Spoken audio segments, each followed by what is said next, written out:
The LG SJ8 is a 4.1 channel 300 watt with the subwoofer outputting about 170 watts, and this soundbar does support high-res audio itself. Is it worth the purchase?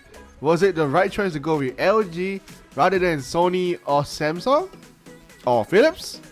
Let's find out with the review.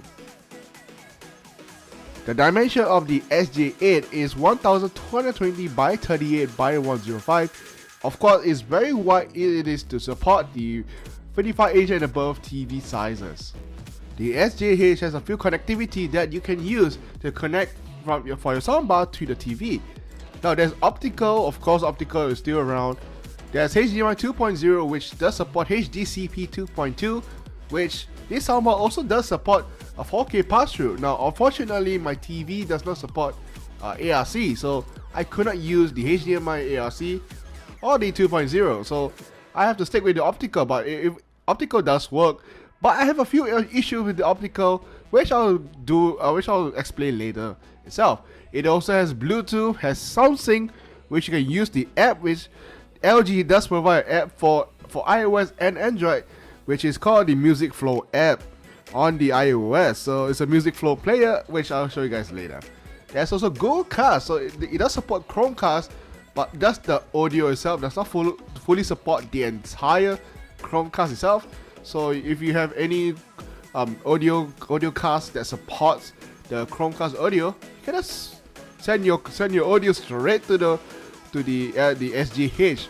And the SJ8 also does support SJ8. The SJ8 also does support Wi-Fi, which does support multi-room network. Which has, if you guys have another soundbar or probably another Music Flow device, like I don't know whatever name it was, I couldn't remember the top of my head, but that also does support the multi-room network that LG has been advertising for a while back then. Now there's lots more feature with the LG SJ8, but I'm not going to explain in the entire video. Now I'll put a link down below to the LG website itself, where they have the product page. You guys can look it up and rate all the features of the LG SJ8. Now let's get on with the sound test itself, and I'm going to give my conclusions with the LG SJ8. Is it a good sound? Is it a good buy or not? Dex 80 crest. 6 on the crest button and crest. 40 through there. Left 3 over crest of cut. And right 3 opens long. Into left 6. Into turn right 4.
don't get me wrong with the SJ8. Now the SJ8 is a great soundbar for the price itself.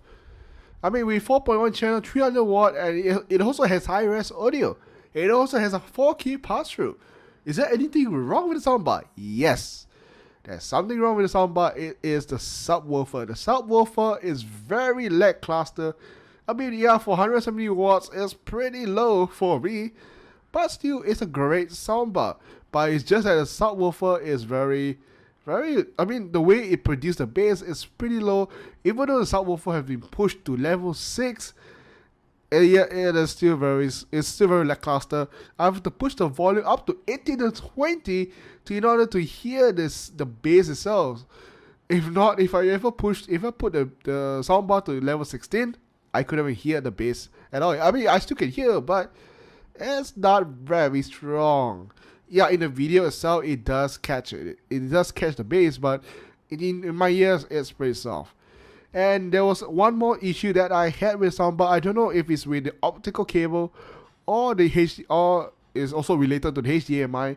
Like I said earlier on, I could not test the HDMI itself, the pass-through, because my TV does not support ARC. I didn't know ARC was a thing until I went treasure hunting. So I went hunting for a new 4K TV and I realized that ARC was a thing. I didn't realize that. Now, whenever I play any music video game like DJ Max Respect or Super Beat Tonics or Project Diva series, there was a bit of lag whenever I play those games. But whenever I use my headset or play directly from the audio from the TV, it's fine. I think it could be the optical cable related problem. I don't know. I couldn't say anything for now because I did not test the HDMI pass-through. I will do a HDMI pass-through ARC pass-through whenever I get my new TV, probably end of the year. So I'll do a follow-up video on that. Other than that, it's great. Also, there's one issue. Not a major issue, but it's related to my Walkman. I don't know if any of you guys use a Walkman, but for my A25, which you guys should see a review up there, the Bluetooth feature on my soundbar does not really work with my Walkman. It does show on the LG SJ8 that the A25 is connected. But for whatever reason, the Walkman does not want to connect, or it will just say connection failed, the connection timeout. I don't know what's going on in between the connections, but the SJ8 does not want to connect to my Walkman, or the Walkman does not want to connect to the soundbar itself. I tried everything, it still doesn't work. I got no idea what's going on, so I can't say anything much. I'll see you guys in the next review. This is just the final review of the LG SJ8. Hope you guys enjoyed this review. I'll see you in the next video. Peace. Bye.